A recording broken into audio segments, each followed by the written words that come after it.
estuvimos hablando primeramente de la pregunta qué tan bueno es ser suficientemente bueno, y pudimos explorar este tipo de filosofía del día bueno, del día malo.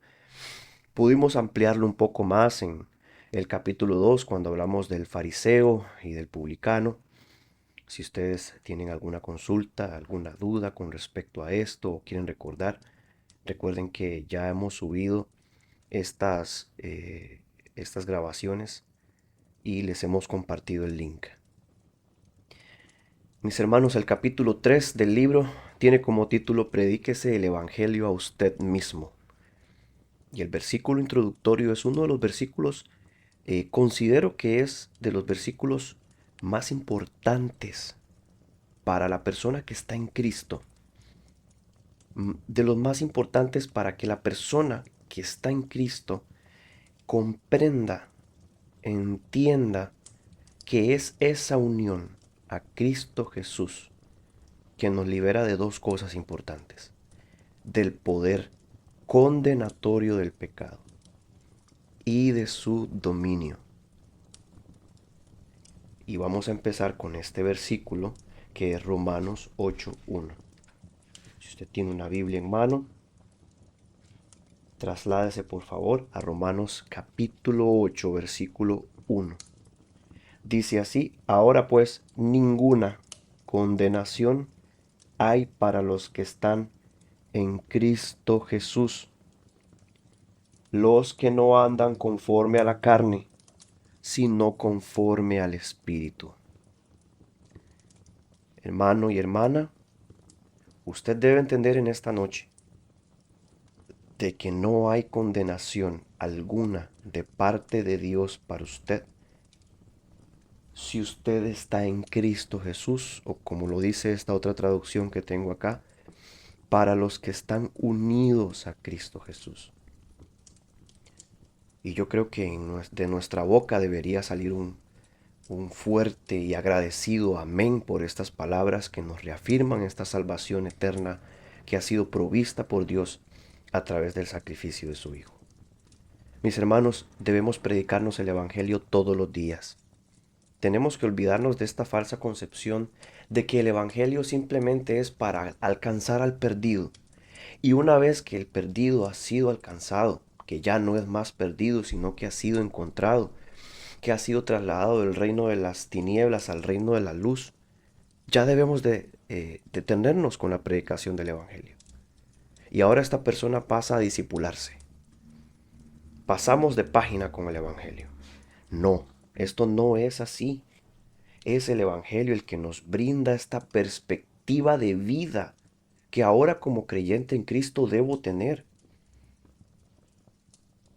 Es el Evangelio el que me brinda la fortaleza, la esperanza en un futuro en donde ya no habrá más llanto ni dolor, en donde seremos transformados a imagen y gloria de nuestro Señor Jesucristo. Este Evangelio que nos enseña que nuestro Señor se encuentra intercediendo a la diestra del Padre.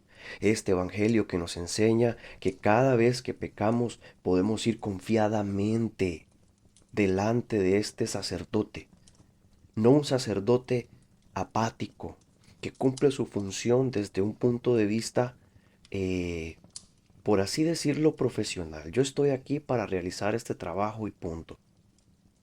No, estamos hablando de un sacerdote, de un sumo sacerdote que entiende al ser humano, entiende el sufrimiento del ser humano en este mundo, entiende el sufrimiento del creyente, entiende la lucha del creyente, porque él mismo experimentó en carne propia la segunda persona de la Trinidad, el Hijo de Dios encarnado. Él sintió, mis hermanos, lo que es vivir en este mundo caído. Y por lo tanto, Él tiene esa capacidad de entender por experiencia propia lo que usted y yo sentimos. Y la Biblia, su palabra, nos promete oportuno socorro. ¿Qué es el Evangelio, mis hermanos? Creo que el Evangelio hoy no solamente se trata con mucha superficialidad en la iglesia,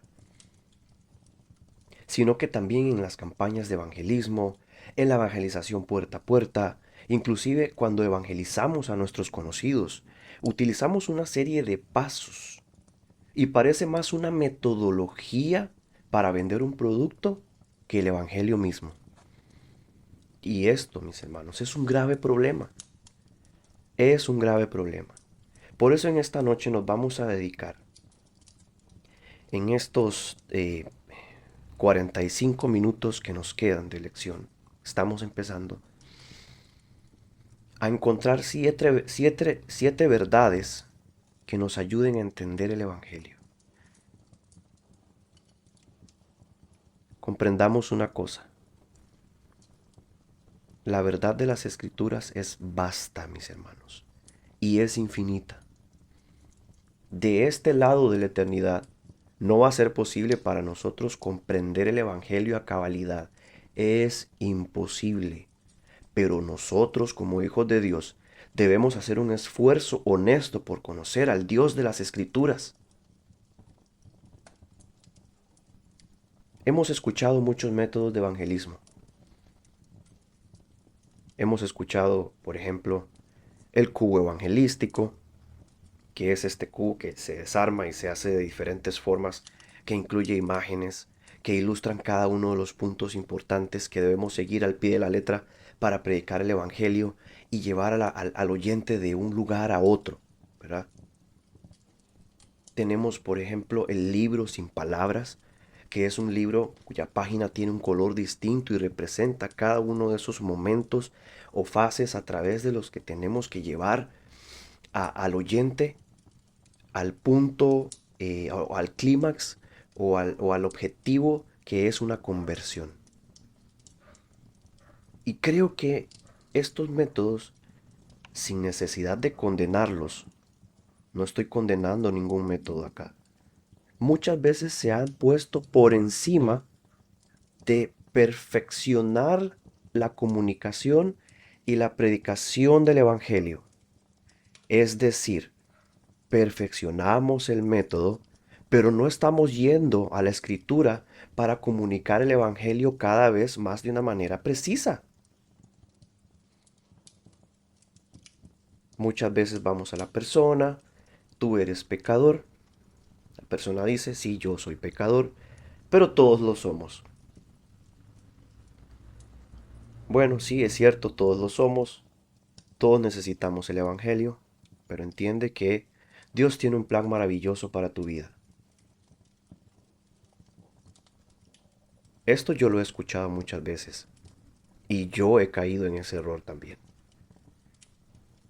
Tenemos que tener cuidado con ese tipo de frases. Dios tiene un plan maravilloso para tu vida.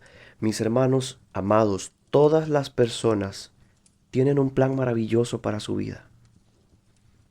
Y cuando tú le traes algo igual a lo que ellos ya tienen, ellos van a elegir a Dios no con una actitud de necesidad, no porque reconocieron su pecado, sino porque dicen, bueno, ¿por qué no? No hace daño. Voy a recibir este regalo que es gratuito, que no me cuesta nada, y simple y sencillamente continúo viviendo para mí mismo, para mis planes, para mis propósitos, y ahora con una ayudita extra que es Dios. Lamentablemente la persona que recibe el Evangelio de esta manera no es salva. El Evangelio no se trata de mejorar el estilo de vida de las personas, mis hermanos. Aunque el Evangelio trae un nuevo principio de vida, sí. El Evangelio no se trata de salvarme financieramente, el Evangelio no se trata de mejorar mi estatus social. El Evangelio se trata de morir a mi antigua vida y ser llenado con la vida que solo Dios puede dar. Vamos a empezar a hablar punto por punto. Para eso nos vamos a ir a un pasaje específico en las Escrituras, ahí mismo en el libro de Romanos. Esto es Romanos capítulo 3, versículo 19 al 26. 7 puntos importantes de este pasaje que nos van a llevar a una comprensión más amplia de qué es el Evangelio. Romanos 3, 19 al 26. Dice lo siguiente: pero sabemos que todo lo que la ley dice, lo dice a los que están bajo la ley, para que toda boca se cierre y todo el mundo quede bajo el juicio de Dios, ya que por las obras de la ley ningún ser humano será justificado delante de él, porque por medio de la ley es el conocimiento de pecado. Pero ahora, aparte de la ley, se ha manifestado la justicia de Dios, testificada por la ley y por los profetas.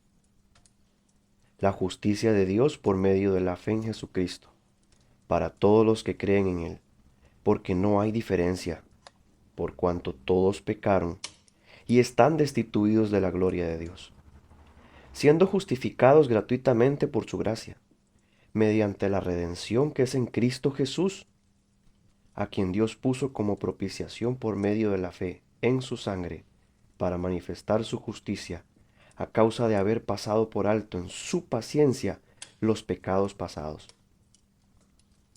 con la mira en manifestar en este tiempo su justicia, a fin de que Él sea el justo y el que justifica al que es de la fe en Jesús.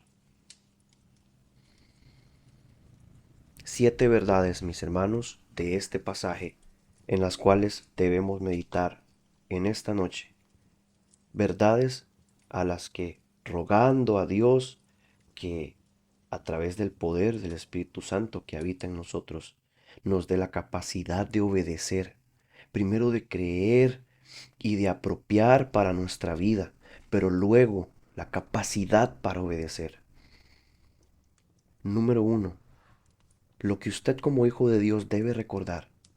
Y lo primero que usando las escrituras debemos hacer entender a aquel que no tiene a Cristo es lo siguiente: nadie será justificado delante de Dios por hacer las obras que exige la ley.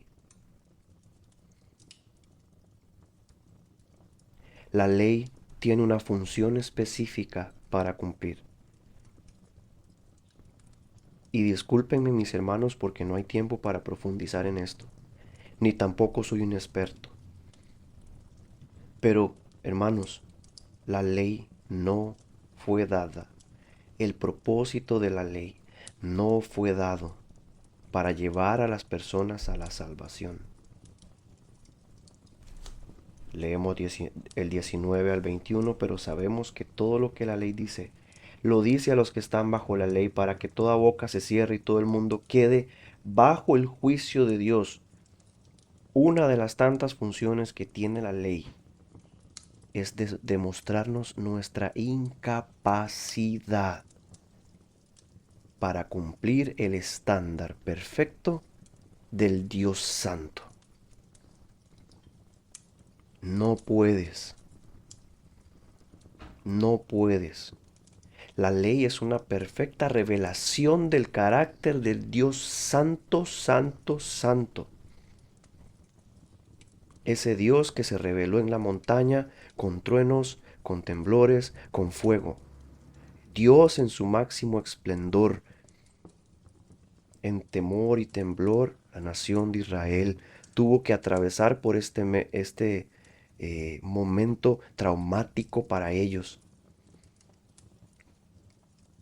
Isaías, cuando se vio frente a la santidad de Dios, en donde los querubines cantaban Santo, Santo, Santo, dijo: ay de mí que soy muerto.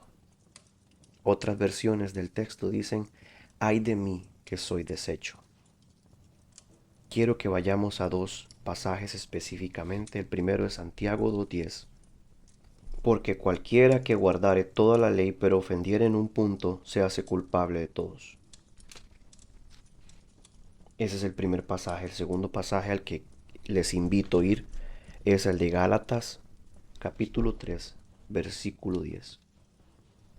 Gálatas 3:10 dice lo siguiente: porque todos los que dependen de las obras de la ley están bajo maldición, pues escrito está: maldito todo aquel que no permaneciera en todas las cosas escritas en el libro de la ley para hacerlas. Tenemos que entender, amados cristianos, es imposible para el ser humano vivir una vida perfecta, el cual le justifique delante de un Dios perfecto. Esto es lo primero que una persona que no tiene a Cristo debe entender. Y esto es lo que nosotros debemos recordarnos a nosotros mismos cuando tenemos este pensamiento de superioridad por encima de otros hermanos. Tenemos hermanos en nuestra iglesia que tal vez no son tan constantes en el congregarse como nosotros. O tal vez no sirven igual que yo. O tal vez en su posibilidad económica no diezman tanto como yo o no ofrendan tanto como yo. Pero eso es un peligro, mis hermanos, creer que porque nosotros podemos más que ciertas personas. Es un peligro que nos lleva a creer o a tener un cierto aire de superioridad. Recordemos al fariseo. Recordemos cómo oraba el fariseo. Gracias, Dios, porque no soy como este hombre. Comprendamos a la luz de las Escrituras. Todos los que están sin Cristo están bajo maldición, porque nadie es perfecto. Nadie es perfecto para cumplir el estándar de Dios. Roguemos al Espíritu Santo cada vez que predicamos el Evangelio, de que las personas que nos oyen comprendan esto. Es el Espíritu Santo quien puede alumbrar esos corazones para que estas personas entiendan que están en grave peligro, que tienen una enfermedad terminal y que van a acabar separados de Dios por la eternidad. Solamente la obediencia perfecta es aceptable para Dios. Versículo 20-21, ya que por las obras de la ley ningún ser humano será justificado delante de él, porque por medio de la ley es el conocimiento del pecado. Punto número 2, versículo 21 dice: existe una justicia de Dios sin la mediación de la ley. Por eso vamos a leerlo, dice: pero ahora, aparte de la ley, se ha manifestado la justicia de Dios testificada por la ley y por los profetas. ¿Cuál es esta justicia de Dios sin la mediación de la ley?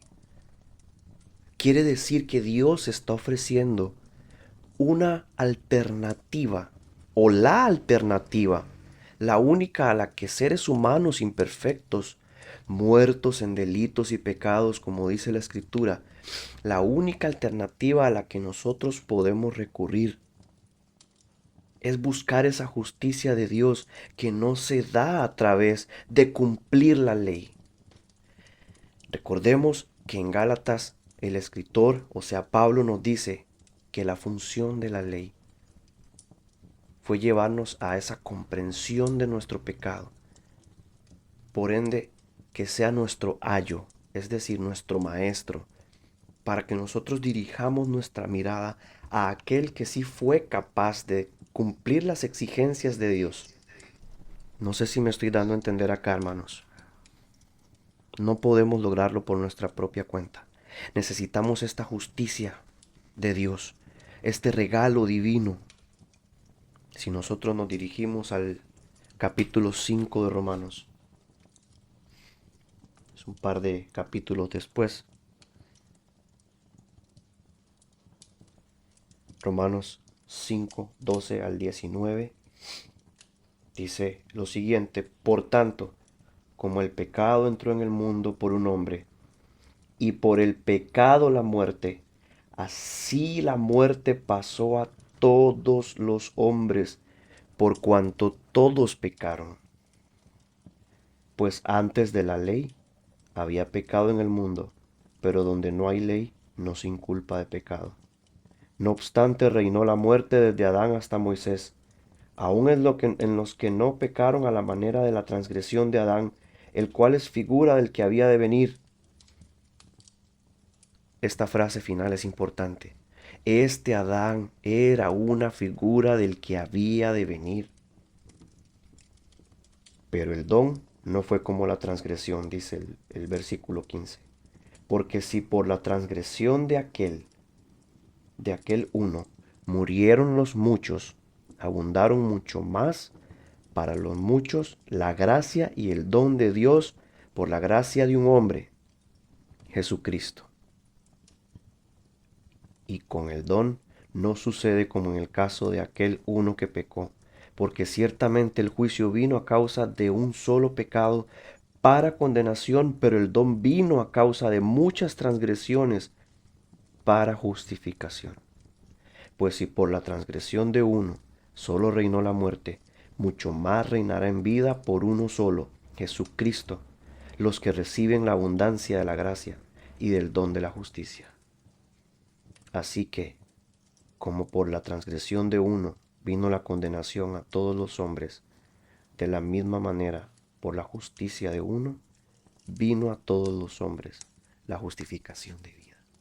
Es esa justicia a través del Hijo de Dios, esa justicia que fue alcanzada por vivir una vida perfecta. El único hombre que vivió sobre la tierra incapaz de pecar es aquel en quien, si depositamos nuestra total confianza, seremos justificados. Este primer Adán, representado como la ruina del mundo, pero el segundo Adán como su restauración. Isaías 61:10 dice lo siguiente: me deleito mucho en el Señor, me regocijo en mi Dios, porque Él me vistió con ropas de salvación y me cubrió con el manto de la justicia. Soy semejante a un novio que luce su diadema, o a una novia adornada con sus joyas.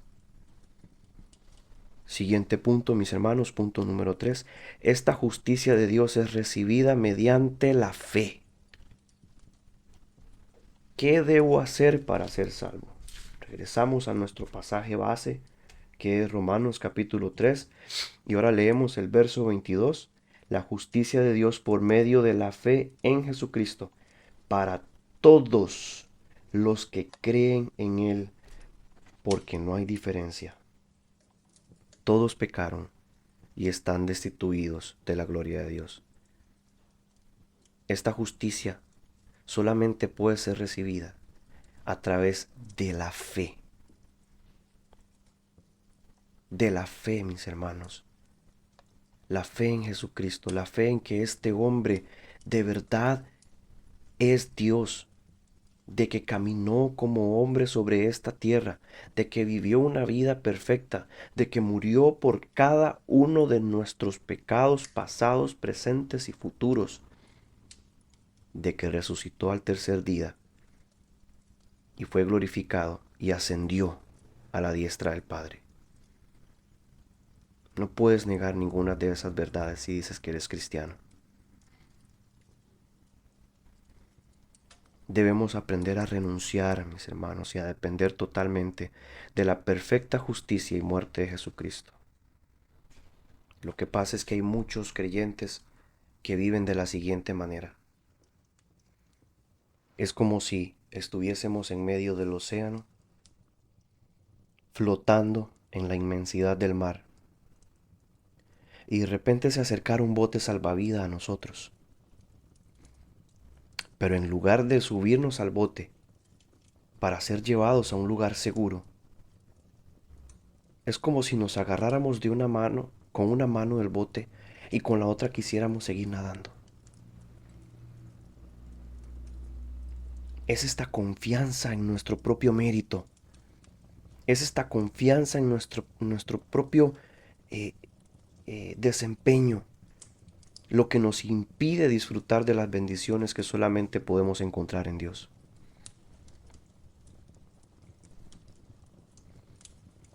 solamente Jesucristo.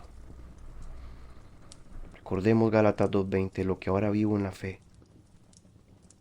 o lo que ahora vivo en el cuerpo, lo vivo por la fe en el Hijo de Dios, quien me amó y dio su vida por mí. Yo soy declarado justo con base a la justicia de Cristo. Y ahora nuestra vida es una vida de dependencia en Cristo. Punto número 4. Importante. Esta justicia está disponible para todas las personas en los mismos términos, ya que todos han pecado y están privados de la gloria de Dios. Versículo 22 y 23. La justicia de Dios, ya leímos esta parte, por medio de la fe en Jesucristo para todos los que creen en Él. Porque no hay diferencia. ¿En qué no hay diferencia, hermanos? Todos pecaron y están destituidos de la gloria de Dios. Todos pecaron y están destituidos de la gloria de Dios.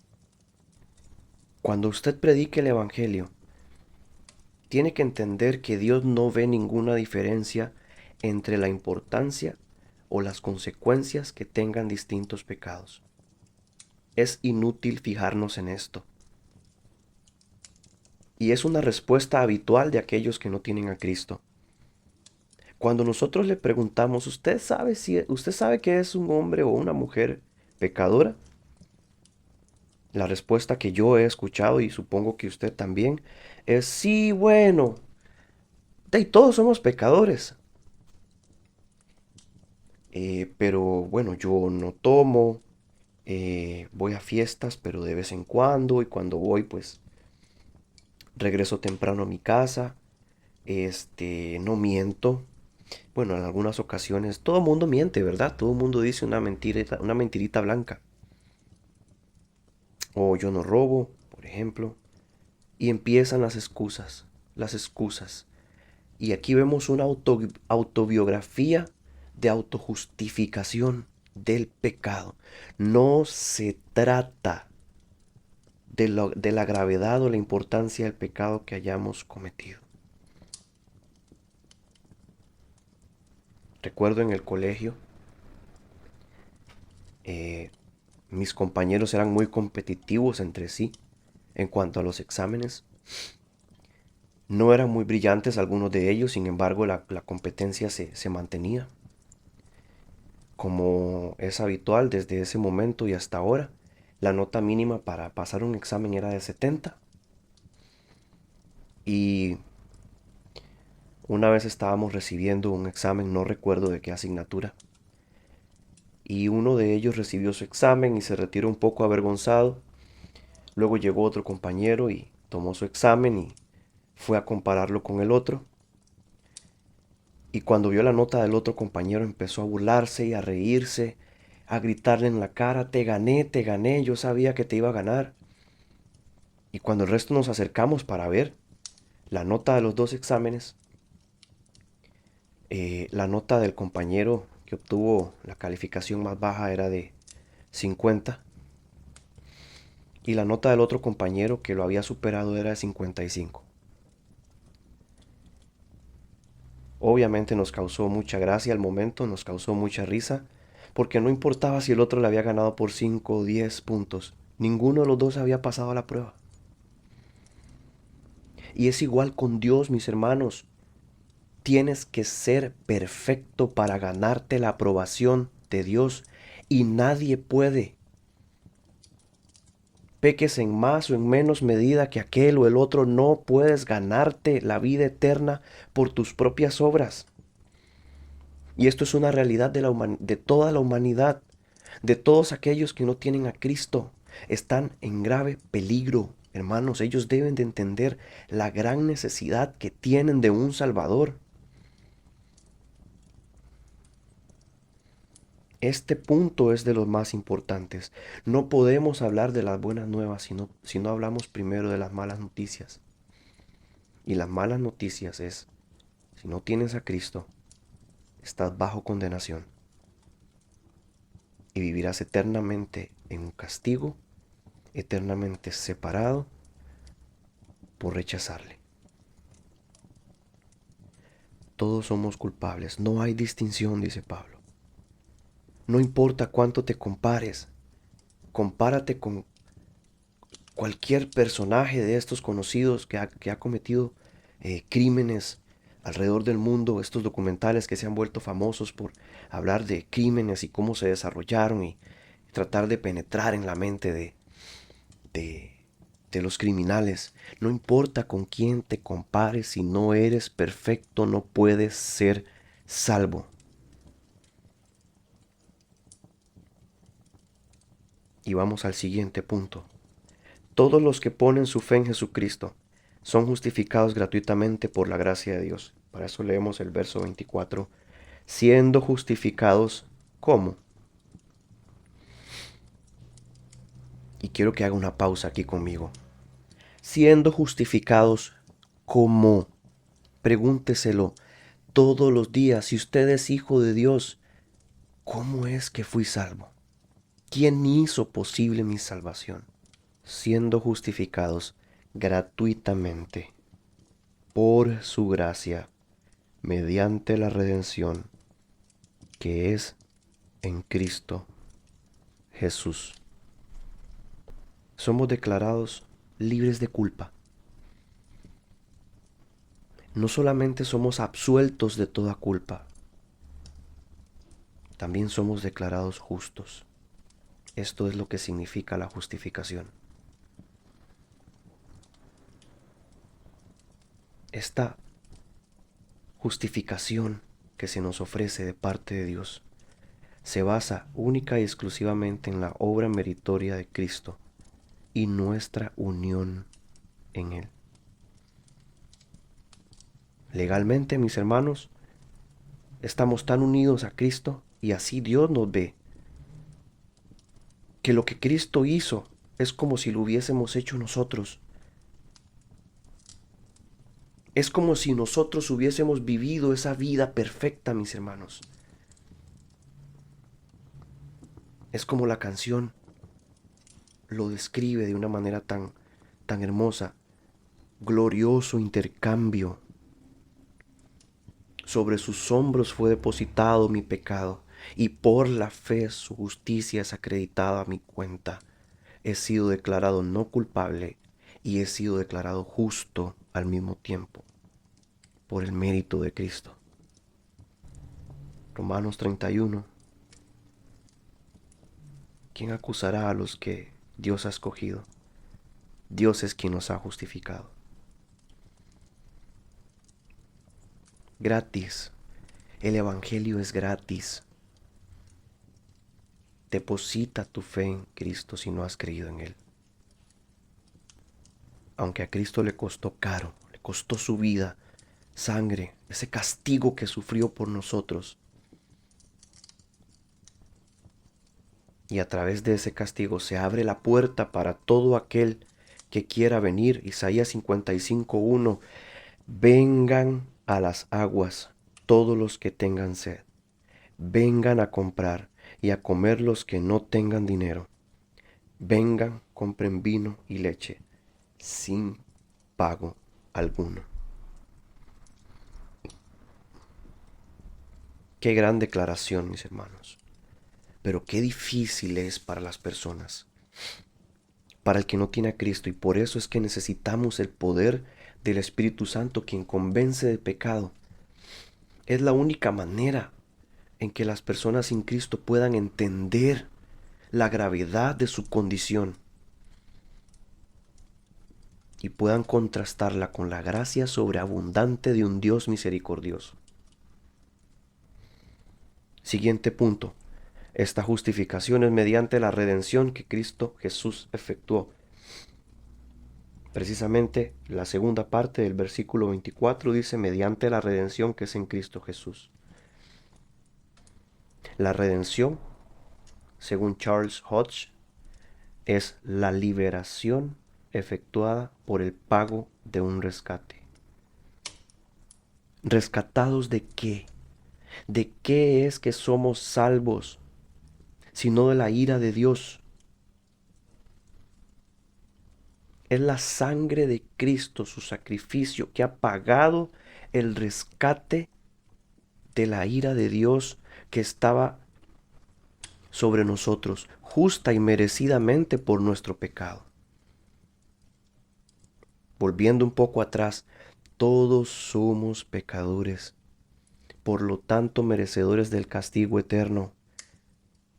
Pero gracias a la sangre de Cristo, derramada en la cruz del Calvario, hemos sido rescatados de su ira. Ya casi terminando, hermanos, siguiente punto. Dios lo ofreció a Jesús como un sacrificio de expiación que se recibe por la fe. Versículo 25. A quien Dios puso como propiciación por medio de la fe en su sangre para manifestar su justicia a causa de haber pasado por alto en su paciencia los pecados pasados. Este es el último punto de este mensaje. Este sacrificio de expiación, el cual podemos ver como este que apartaría la ira de Dios, que quitaría la ira de Dios. Y Pablo lo afirma en Romanos 1:18. Ciertamente la ira de Dios viene revelándose desde el cielo contra toda impiedad e injusticia de los seres humanos. Efesios 2:3 nos coloca en una situación complicada cuando dice, éramos por naturaleza objeto de la ira de Dios. Un Dios santo y puro, en quien no hay mezcla, mis hermanos, en quien no hay tinieblas. Éramos enemigos de Él, como lo declara Corintios también. Martin Lloyd-Jones describe la ira de Dios como su firme oposición a todo lo que es malo, surgiendo de su misma naturaleza. La naturaleza de Dios es tal que Él aborrece la maldad, odia la maldad, y su santidad necesariamente conduce a eso. Pero en Cristo y en su sangre ha sido expiado nuestro pecado. Ha sido quitado, ha sido apartado por la fe.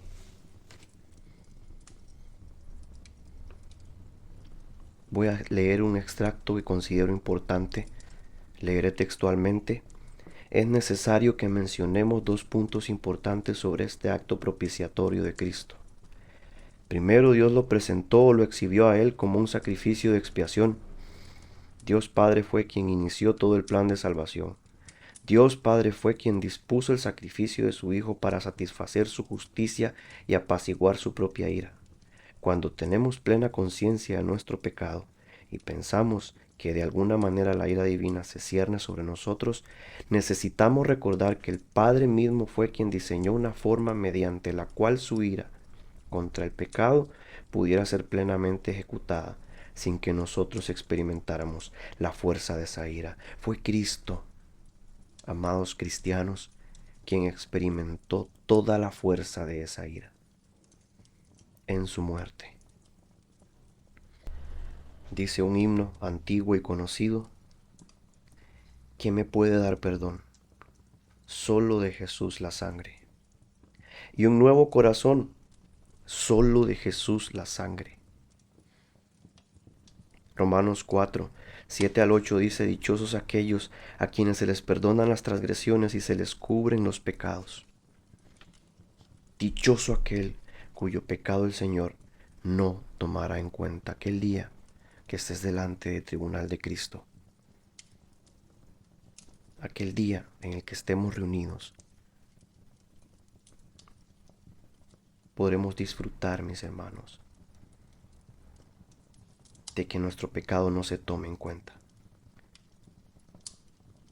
Es importante recordar, como lo declara Isaías 53:6, todos andábamos perdidos como ovejas, cada uno seguía su propio camino, pero el Señor hizo recaer sobre él la iniquidad de todos nosotros, libres de la culpa por la sangre de Cristo. Es importante que todos los días nos prediquemos el Evangelio a nosotros mismos, Aparte de predicar el Evangelio a los que te rodean, predícate el Evangelio a ti mismo.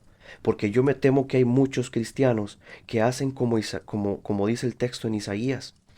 Dicen ser cristianos, pero cada quien sigue su propio camino. No hay un hambre por la palabra de Dios, no hay un hambre por la santidad, no hay un hambre hacia el servicio, hacia el ganar las almas. Tenemos a Dios como un comodín al cual podemos recurrir cuando nuestra situación económica, emocional, social se ve quebrantada de alguna manera. Pero este no es el Evangelio. Esto no es así. Debes renunciar a ti mismo para ser salvo. Debes renunciar a ti mismo, debes arrepentirte para poder tener este regalo inmerecido de la salvación por Cristo. Confía en Cristo para salvación. Y aún siendo salvo, queridos hermanos, no dejemos de pensar en las palabras del Evangelio. No dejemos de pensar de dónde fuimos rescatados. No dejemos de pensar en ese sacrificio supremo que nos trajo salvación a través de la muerte y resurrección del Hijo de Dios. Gracias, Padre, por esta noche. Gracias por este pequeño estudio. Aunque me temo de que en mi capacidad limitada, pues quizá no le haga justicia a todo lo que el autor está tratando de explicar en este libro. Yo te pido que por lo menos me ayudes a rascar un poco la superficie y a entender lo que tú nos quieres decir a través de tu palabra. Ayúdanos a vivir este evangelio que refleje un evangelio de gracia, un evangelio de perdón, un evangelio de misericordia. Danos la fortaleza y las palabras adecuadas también para llevar el evangelio verdadero a todos aquellos que no te conocen, Señor. A todos aquellos que se encuentran bajo tu ira. Te ruego, Padre, para que más y más personas sean añadidas a tu iglesia.